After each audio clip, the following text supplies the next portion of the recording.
Sejam todos bem-vindos ao Plano Anual de Leitura Bíblica, aqui pastor Everton Ferreira, e nós vamos te ajudar, sim, nós vamos te ajudar a ler a Bíblia inteira. Como ler a Bíblia toda mesmo com pouco tempo? Através de um plano, através de um método.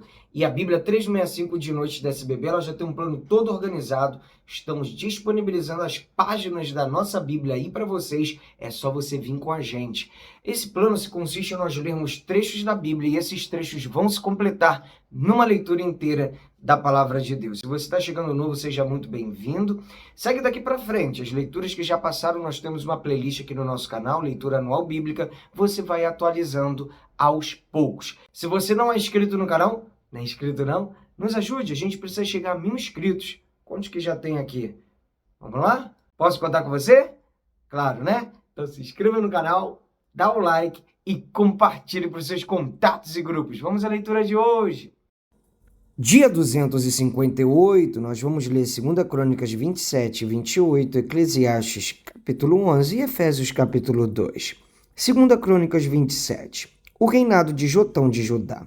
Jotão tinha 25 anos de idade quando começou a reinar e reinou 16 anos em Jerusalém. A mãe dele se chamava Jerusa e era filha de Zadok. Fez o que era reto aos olhos do Senhor, segundo tudo o que Uzias, seu pai, havia feito, exceto que não entrou no templo do Senhor. E o povo continuava na prática do mal. Ele edificou o portão de cima da casa do Senhor e também edificou muitas obras sobre a muralha de Ofel. Também construiu cidades na região montanhosa de Judá e castelos e torres nos bosques. Ele também guerreou contra o rei dos filhos de Amon e o derrotou, de modo que os filhos de Amon naquele ano lhe deram 3.400 quilos de prata, 1.000 toneladas de trigo e 1.000 toneladas de cevada. E eles lhe trouxeram isto também no segundo e no terceiro ano. Assim Jotão se tornou cada vez mais poderoso, porque dirigia os seus caminhos segundo a vontade do Senhor seu Deus. Quanto aos demais atos de Jotão, todas as suas guerras e empreendimentos, eis que está tudo escrito no livro da história dos reis de Israel e de Judá. Tinha 25 anos de idade quando começou a reinar e reinou 16 anos em Jerusalém. Jotão morreu e foi sepultado na cidade de Davi, e Acás, seu filho, reinou em seu lugar. O reinado de Acás de Judá. Acás tinha 20 anos de idade quando começou a reinar e reinou 16 anos em Jerusalém. Não fez o que era reto aos olhos do Senhor, ao contrário de Davi, seu pai. Andou nos caminhos dos reis de Israel e até fez imagens fundidas aos Baalins. Também queimou incenso no vale de Ben-Hinom e queimou os seus próprios filhos, segundo as abominações dos gentios, que o Senhor havia expulsado de diante dos filhos de Israel. Também sacrificou e queimou incenso nos lugares altos, nas colinas e debaixo de toda árvore frondosa. Por isso, o Senhor seu Deus o entregou nas mãos do rei dos sírios, os quais o derrotaram e fizeram uma grande multidão de prisioneiros, que foram levados para Damasco. Acás também foi entregue nas mãos do rei de Israel, que lhe impôs grande derrota. Não só dia Peca, filho de Remalias, matou em Judá 120.000, todos homens poderosos, por terem abandonado o Senhor, Deus de seus pais. Zicre, homem valente de Efraim, matou Maazéias, filho do rei Asricão, alto oficial do palácio, e Eucana, o segundo depois do rei. Os filhos de Israel levaram preso de Judá seu povo irmão, 200.000, mulheres, filhos e filhas. Saquearam também muitos despojos que levaram para Samaria. O profeta Oded. Havia em Samaria um profeta do Senhor, cujo nome era Oded. Ele saiu ao encontro do exército que voltava para Samaria e lhe disse: Eis que o Senhor, o Deus de seus pais, ficou irado com Judá e os entregou nas mãos de vocês, e vocês os mataram com tamanha raiva que chegou até os céus. Agora vocês estão querendo fazer os filhos de Judá e de Jerusalém os seus escravos e as suas escravas. Será que vocês não são culpados diante do Senhor seu Deus? Agora escutem o que vou dizer e mandem de volta os prisioneiros que vocês fizeram entre os seus irmãos. porque o furor da ira do Senhor está sobre vocês. Então alguns dos chefes dos filhos de Efraim, a saber, Azarias, filho de Joanã, Berequias, filho de Mesilemote, Jeisquias, filho de Salum, e Amassa, filho de Adrai, se levantaram contra os que voltavam da guerra e lhes disseram: não tragam esses prisioneiros para cá, porque vocês estão querendo aumentar ainda mais os nossos pecados e a nossa culpa diante do Senhor. A nossa culpa já é grande, e o furor da ira do Senhor está sobre Israel. Então os homens armados deixaram os prisioneiros e o despojo diante dos chefes e de toda a congregação. Os homens que foram citados nominalmente se levantaram, cuidaram dos prisioneiros e, com as roupas que estavam no meio dos despojos, vestiram todos os que estavam nus. Deram-lhes roupas, sandálias, comida, bebida e os ungiram. Fizeram montar em jumentos todos os que estavam fracos e os levaram até Jericó, a cidade das palmeiras, a seus irmãos. Então voltaram para Samaria. Acás pede socorro aos assírios. Naquele tempo, o rei Acás mandou pedir aos reis da Assíria que o ajudassem, porque de novo os edomitas tinham vindo e derrotado Judá, levando alguns prisioneiros. Também os filisteus atacaram as cidades da Cefalá e do sul de Judá. Tomaram Bet-Semes, Aijalon, Gederote, Socó e suas aldeias, Tina e suas aldeias, e Ginzo e suas aldeias, e ficaram morando ali. Porque o Senhor humilhou Judá por causa do rei Acás, porque este havia permitido que Judá caísse em imoralidade e foi completamente fiel ao Senhor. O rei Tiglat-Pileser da Assíria atendeu o pedido de Acás, porém, em vez de ajudá-lo, deixou-o num aperto ainda maior, porque Acás pegou objetos da casa do Senhor, do palácio real e das casas dos príncipes e os deu ao rei da Assíria, porém isso não lhe serviu de nada. A idolatria de Acás. No tempo da sua angústia foi ainda mais infiel ao Senhor. Ele mesmo, o rei Acás, ofereceu sacrifícios aos deuses de Damasco, que o derrotaram, pois pensava: visto que os deuses dos reis da Síria os ajudam, eu lhes oferecerei sacrifícios para que ajudem a mim também.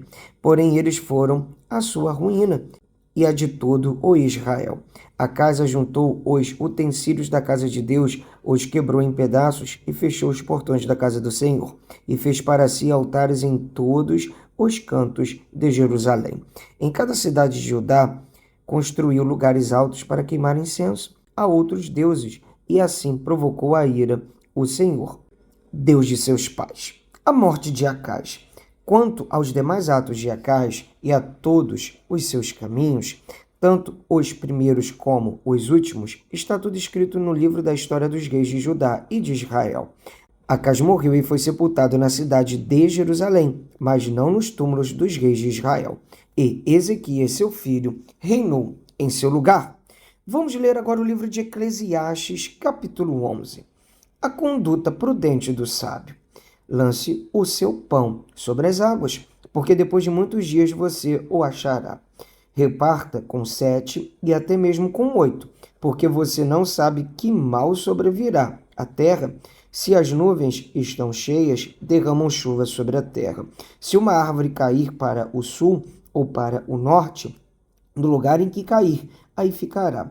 Quem somente observa o vento nunca semeará, e o que olha para as nuvens nunca fará a colheita. Assim como você não conhece o caminho do vento, nem sabe como se formam os ossos no ventre da mulher grávida, assim também não entende as obras de Deus, que faz todas as coisas. Semeie a sua semente de manhã e à tarde não fique de braços cruzados, porque você não sabe qual irá prosperar, se esta, se aquela ou se ambas serão igualmente boas. Doce é a luz e agradável aos olhos é ver o sol. Mesmo que alguém viva muitos anos, deve alegrar-se em todos eles. Contudo, deve lembrar-se de que há dias de trevas que serão muitos e que tudo o que virá é vaidade. Vamos ler agora o livro de Efésios, capítulo 2. Do pecado para a salvação pela graça. Pessoal, preste muita atenção nesse trecho, muito profundo. Ele lhes deu vida quando vocês estavam mortos em suas transgressões e pecados, nos quais vocês andaram noutro tempo, segundo o curso deste mundo, segundo o príncipe da potestade do ar, do espírito que agora atua nos filhos da desobediência. Entre eles também nós todos andamos no passado, segundo as inclinações da nossa carne, fazendo a vontade da carne e dos pensamentos, e éramos, por natureza, filhos da ira, como também os demais. Mas Deus, sendo rico em misericórdia por causa do grande amor com que nos amou, e estando nós mortos em nossas transgressões, nos deu vida juntamente com Cristo. Pela graça vocês são salvos, e juntamente com ele nos ressuscitou, e com ele nos fez assentar nas regiões celestiais, em Cristo Jesus. Deus fez isso para mostrar nos tempos vindouros a suprema riqueza da sua graça, em bondade para conosco, em Cristo Jesus. Porque pela graça vocês são salvos, mediante a fé. E isso não vem de vocês, é dom de Deus, não de obras, para que ninguém se glorie, pois somos feitura dele, criados em Cristo Jesus para boas obras, as quais Deus de antemão preparou para que andássemos nelas. Os gentios e os judeus são unidos pela cruz de Cristo. Portanto, lembre-se de que no passado vocês eram gentios na carne, chamados incircuncisão por aqueles que se intitulam circuncisão, que é feita na carne por mãos humanas.